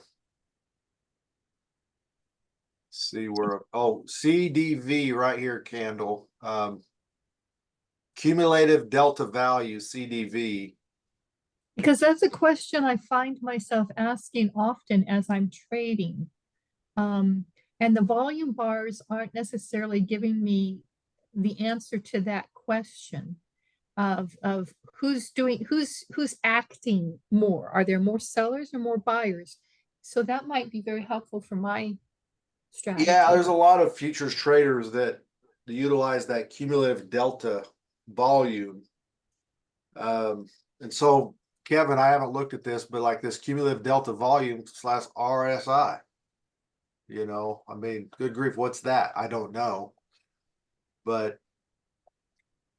RSI, so again,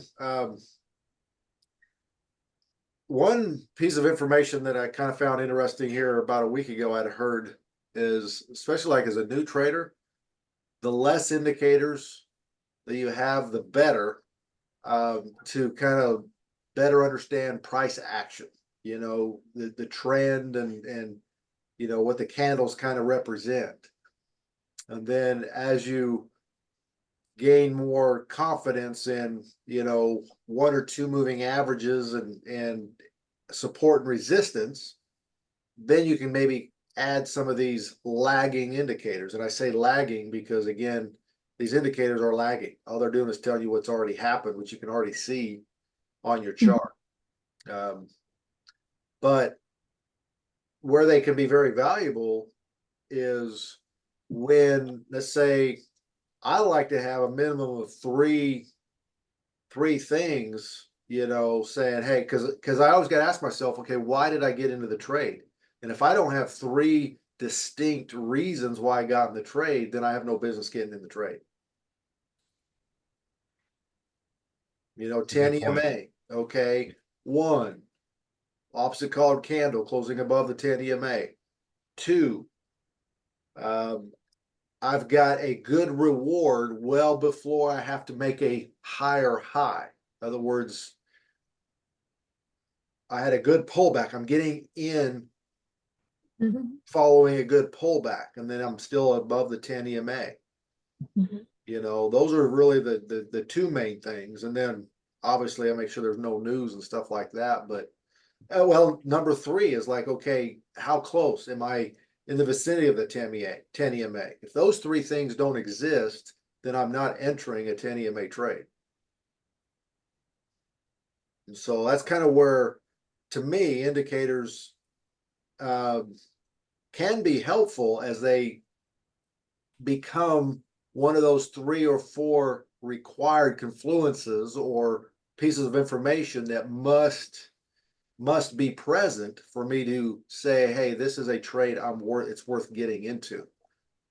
If I've got 3 of 4 things, but the 4th one is weighted pretty heavy and it's just contrary to my other 3, I'm not going to get in the trade. But when there'll I look always back be another trade. You know, that's one of the key things that has dawned on me. There will always be another trade.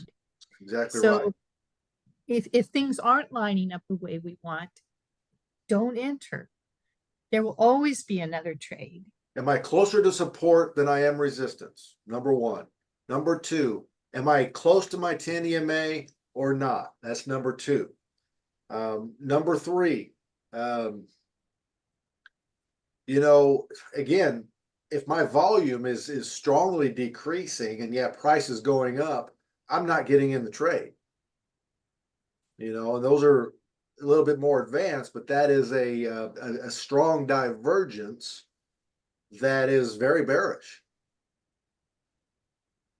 But if I've got some decent volume while price is going up, then that's a third piece of information that says, hey, this is a good trade. You know, am I entering short, you know, following like a valid double top? You know, if it's the first time price or candles are coming below the 10 EMA following a fairly bullish session, no, I'm not getting in. I expect price to go back up above that 10 EMA. And it's either going to create a slightly lower high, which again, I must have the second high must be lower than the first high for me to even consider it as a double top. For me, if that right side of that double top is higher than the first, I'm not successful overall. Things that you just usually don't have that pullback from that double top, at least my observation. That's not always the case. Absolutely not. But more times than not, the double top works for me if that second high is actually slightly lower than the first. So then, then you're not, going not only bearish? is it a double top, but I've got a lower high. Those You're two going things bearish? together are very important to me. I'm sorry, you're going bearish at that point? I'd be looking for a bearish entry when that criteria is present. Okay. So I've got a lower high. In addition, a double top presenting. Okay, If I've got a higher high, even though I've got a double top presenting, I'm not interested okay, because they contradict each other, even though it might be a valid double top. But for me, it's not. I want a lower high when a double top is presenting. And that double top generally brings with it that neckline when it comes down. How many times does that come back down below the 10 EMA? And then price turns around and goes back above the 10 EMA. That's where I'm looking for that slightly lower high, equal to lower.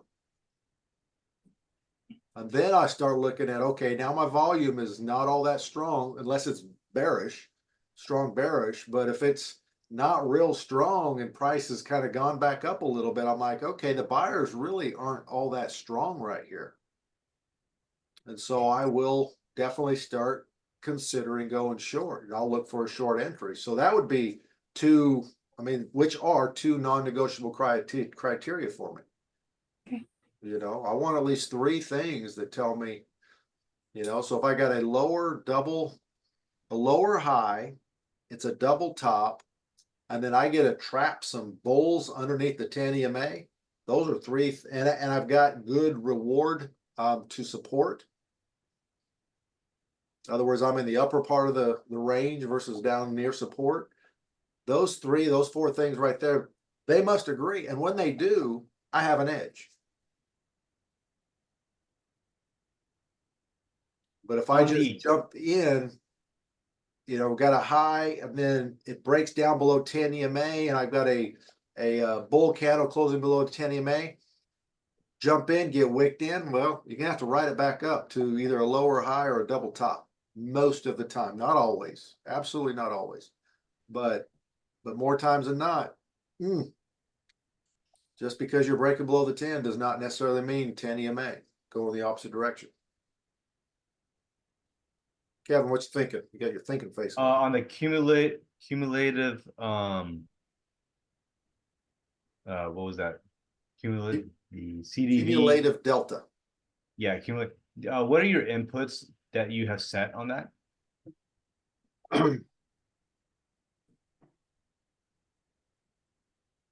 Looks like we have anchor period and then time frame. Okay, under inputs, I have the Heiken Ashi candle selected. And then of course, nothing else selected, but I've got my bodies green. But under style, I think I've got everything selected under style, but under the inputs, the only thing I've got is the style is a candle and it's a Heiken Ashi candle. Okay, I have a different indicator. Okay. Oh, I selected that new version that they had. Okay, I'll take a closer look at that then. Okay. Yeah, Lonesome the Blue is the author. But it looks like the official name, I didn't edit this one here, but the official name, Cumulative Delta Volume, but by Lonesome. So if we come back up here, type in CDV, I think it's this one right here, Kevin. So I'll put a star there. I'll even click on that. That is the same one right here. Yeah. Okay, yeah, I clicked on one of the in-house ones I guess TradingView offers. So Gotcha. That's the one I use. And again, it's just one confluence. I don't make trading decisions based on this, but if I've got higher highs or I've got green coming in here, I'm not looking at shorts. But if I do have green cumulative delta and I'm still making higher highs and things are kind of going sideways, I'll stay in longer because that to me that is fairly strong bullish until it's not. Again, this just this is not a good setup here, for Yeah. cumulative delta, but again, it's just RSI or cumulative delta,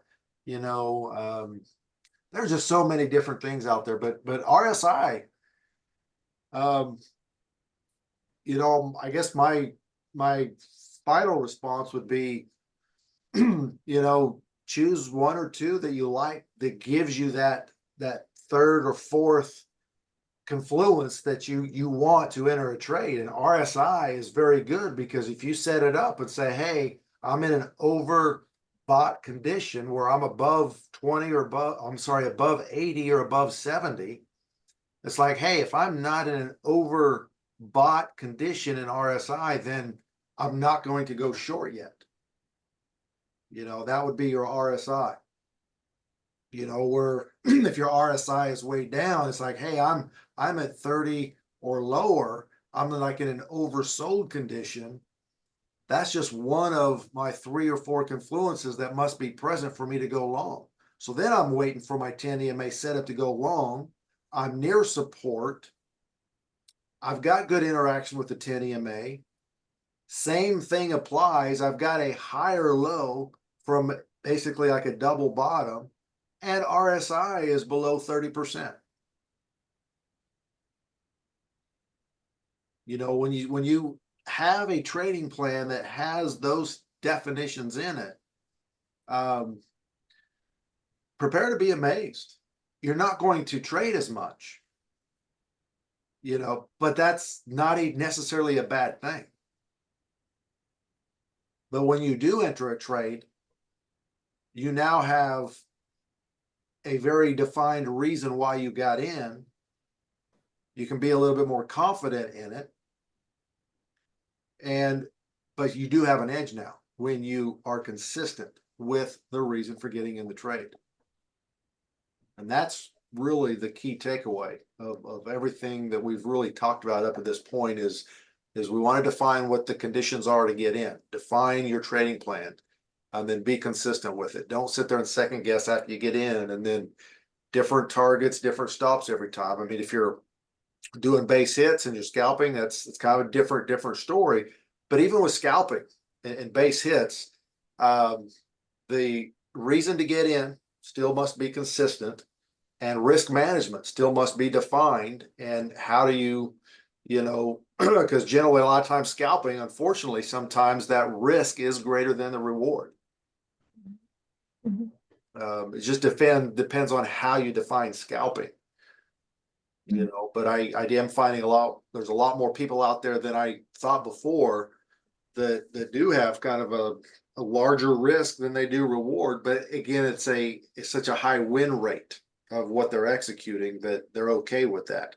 But that risk is still defined. They can't blow up an account following their plan and their risk management, even though it might be double the reward or sometimes 3 times the reward. But they're generally winning 4 or 5 times before they lose, or with every loser. They're in and out. So, all right. Continue defining your specific strategies. See if you can't gain clarity on what are the 3 or 4 confluences that must be present for every trade. And again, it's just as simple as asking yourself, why am I entering this trade? If you can't answer that question, I'd recommend not getting in the trade. But if you can answer that question with specific criteria that you've back tested, you've used a simulation on, it's part of your playbook, boom. If you lose, so what? You should be very proud that you executed your plan. And then with a good stop, good risk management, our goal is to never lose the full R anyway. Kevin, you kind of nailed a way to do that is, hey, if I'm realized profitable, and then I have a nice healthy price action, pulls me back. Okay, I'm no longer green. But then I'm profitable a second time. Okay, my trade management rule says I'm not going to go to unrealized loss again. You know, and again, it might be just a matter of moving the stop. And what I mean by that, um, you know, if we got, you know, let's just say we got this kind of price action, which is healthy. You know, we get in, kind of a bad example. But let's say we get in somewhere around here, you know, and we got a pretty strong bullish bias. Let me get the right tool. You know, it's in our favor, and it's not. It's in our favor. Well, for a brief moment, it's not. You know, so it's not necessarily that I'm going to make a hard rule that, hey, if it comes back, we've got to understand the nuance again. And I don't want to undermine what Jeremy Newsom, because I think he's brilliant at this, but we've got to kind of still not just assume that because they come right below our entry, we might not have had the best entry, but maybe it's going to be a trend line that can function as support. So you dramatically reduce the amount you can lose the second time it comes in, but it doesn't necessarily mean, because you don't want to break even here and then walk away for a second and come back and it was 2R loss when you had a higher low. Right. You Most know, of the- so it's that higher low is where you want to move your stops up to those higher lows, but kind of like when you start having that double top, and like if this was here and then this here, we just don't know. That's exactly what I'm talking about right there. Yeah, that's where, not necessarily, I probably would move my stop up to here first. Mm-hmm. You know, because again, as long as it stays above that, I'm good. But if it just starts going flat and then it starts rolling over, Yeah. now I'm not interested in being in there anymore. But if this is a valid pivot point and it just comes down into red, but then I'm back up into green, well, I'm glad I didn't stop myself out right here. So it's not black and white, but what can you do to still make it a valid rule and say, okay, I'm back down below my entry point a second time. I don't like it.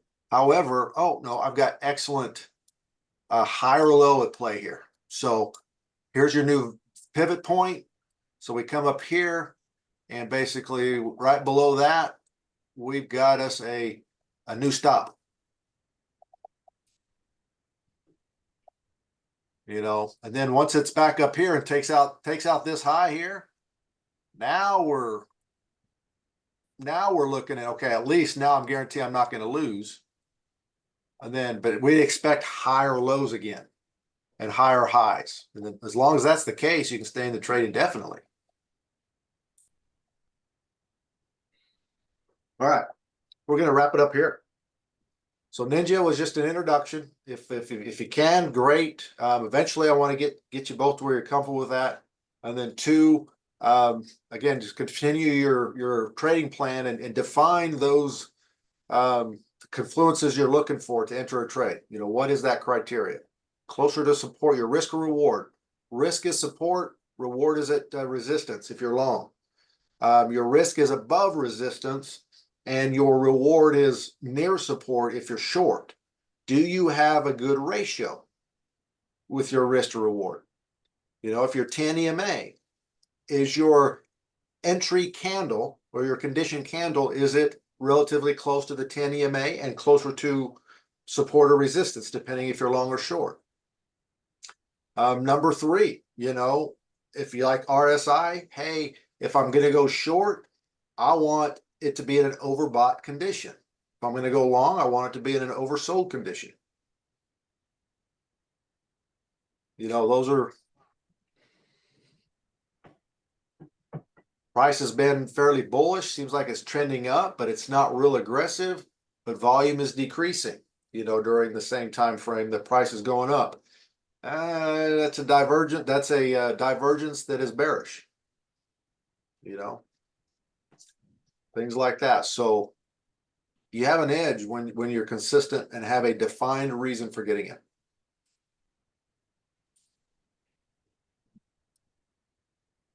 All right, any go backs?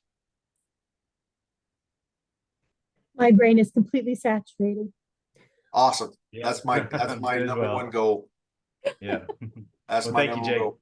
You bet. I'm not sure how many sessions we've got. What we might do is I might separate and do kind of a couple private one-on-ones with each of you to kind of say, hey, where are we? Make it very personal and kind of work through some specific challenges. And maybe do that over the next couple of weeks. Is that something you guys are interested in? Yeah, sounds good. That would be great. I just don't want to waste your time. Oh, you're not wasting my time. I love coaching and mentoring. Because I think I could take a whole session just with you, Gay, and it's like let's click here, and click here, like with Ninja, to get that simulator up, because I really strongly believe you would benefit hugely from that. Okay. And like with Kevin, I want to continue to drive these you know, the trading plan and the 10 EMA and trend lines, this and that. And he'll get into Ninja. You know, he's kind of got a technical background a little bit. He figures some of that stuff out pretty quick. So I just think really a good bang for our buck to possibly look at the next couple sessions. We can kind of split them up, and I think that'd be kind of fun. Okay, let Kevin go first, and I'll try to set up some of these things and answer some of the questions that my platforms are raising for me. And it sounds good. And even if you're able to start like with Ninja or whatever, then you run into a roadblock, in my email, you got my calendar link. Just click on that, get on there. It might be 15 minutes, 30 minutes, and it might be twice in 1 week. I don't care. Don't wait, you know, a whole week just because having a hard time installing a software, because that's stuff we can just solve real quick. We can solve those real quick. So don't, you're not bothering me. You're not wasting my time. I'm invested in your success. And so we've got to make sure if I need to make sure you've got a means to continue training. A simulation platform, I think, is going to be key. And then I want to make sure you have some clarity on the importance of a trading plan and just being consistent with whatever strategy you're using. Whatever strategy you're using, it does not matter. But it's what are your reasons for getting in the trade in agreement with your strategy? You know, what does your trading plan say? So we're going to make sure that those are kind of laid out and understood. Than any questions we got, but we'll do that. Okay, so Kevin goes first for next on the 5th, right? Is that the 5th next Monday? Yes, Kevin, you want to do Is that okay, Kevin? Oh, We'll yeah, just- that sounds good. We'll Okay, just go that helps me one-on-one, too, and then because- I travel out of state on the 7th, and I'll get back on the 15th. Taking my daughter to college. Oh boy. Yeah. So, but what we could do, Gay, is thinking that, hey, there might be just an opportunity for us to for me to share screens, you know, work through some Ninja configuration or setup, and we can still record that, and we can even drop that for Kevin or whatever. But I think, Kevin, just my interaction with you a little bit, you're always kind of already in the weeds, you know, on some of the software stuff. So I think Ninja is pretty intuitive. Will you record it for me? The individual session? Well, you might show things on screen I shouldn't see. Well, the installing Ninja, it's like I've already got it installed. I'm trying to figure out the best way to, if I was to like go from 0 to 100. I might be able to do a little video on that. Yeah, I do have Ninja installed on my computer. All I need to do is just follow today's recording on how the specific drop down menus you touched and all that. So Yeah. Okay. So yeah, let us know if you got any issues with that, and then same thing, guy. Get it installed, and I'm not sure if I don't think we have to go into some of those other technical settings to get the simulation and playback to work. I think. I mean, you're gonna have to add your Apex account into the Ninja platform. Because that actually is, I could be misspeaking here. That play might be with where it. the data is coming from. In other words, I don't believe just downloading the Ninja platform, you're going to be able to have all this historical data. I think it's going to be your Apex account and that Ninja license that gives you the playback data. Okay. I could be wrong on that, but I think it is. I think it is. Okay. So, all right, we will work through all that. You all have a great rest of your night and week. you Thank as you. well. All right. Let me just make sure I've got the dates right. So the 5th is Kevin, the 12th is nobody because you're out of town. That's correct. When I get back, I'll be back on the 19th. Okay, so nothing on the 12th or the 19th. Oh, you are back on the 19th. Yeah, I'll be back on the 19th. So 19th is wide open. But what Let's do both. How about if we both do it on the 19th and then maybe I could be the 25th, 26th? That sounds great. And I'm not saying you need to wait until the 26th. If get on my calendar. If you are like, oh, it looks like I've got Ninja, it's coming along, but I'm running into an issue here. Reach out to me. Reach out to me. In other words, let's not wait till the 26th or even the 19th. If it's just going to be, something software related, it should be relatively simple. Okay. Well, I can use the YouTube training videos also. Yes, there's a lot of good information out there. A lot of stuff It's on there. intuitive and the resources are deep. Absolutely. Okay. Thank you. Okay. Y'all have a great rest of your night. You too. You too. Take care. Bye. Bye.